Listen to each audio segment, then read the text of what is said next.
Alright, we've got radioactive decay, and we first need to know how much energy is going to come out. We need to know how much energy is going to come out of each individual reaction. Okay, so the energy in one reaction is going to be delta mc squared, which is the mass of the input minus the mass of the output. Okay, that energy is going to be lost during the reaction, and we're going to multiply by c squared. Now we've got all of those masses. For the input, we've got plutonium, which is 239.052156, and then the output is going to have both uranium,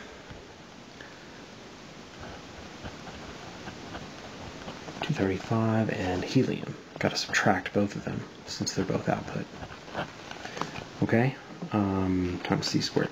And so that's going to be 0.005631 AMU, and I have that shortcut that if I multiply this by 931.5 MeV per mu c squared, then that gives me the output energy in MeV, which is 5.245 MeV.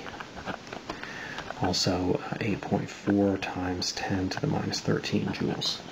Okay, now the total energy needed is 750 watts over 40 years. Okay, so the total energy is the power times the time. So that's 750 joules per second multiplied by the time, which is 40 years. But I need that in MKS units, so I'm going to convert it into seconds. And that gives me a total energy needed of 9.48 times 10 to the 11th joules. Okay? Now I want to know how much plutonium is needed, so I would use total energy is equal to the number of reactions multiplied by the energy of one reaction.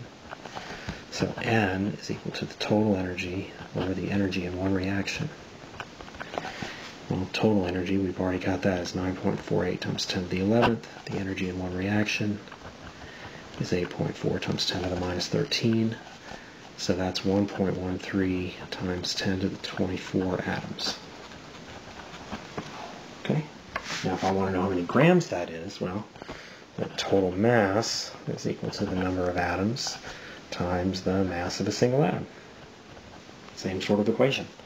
And so that is, let's see, 1.13 times 10 to the 24. Now the mass of a single plutonium is 239 AMU.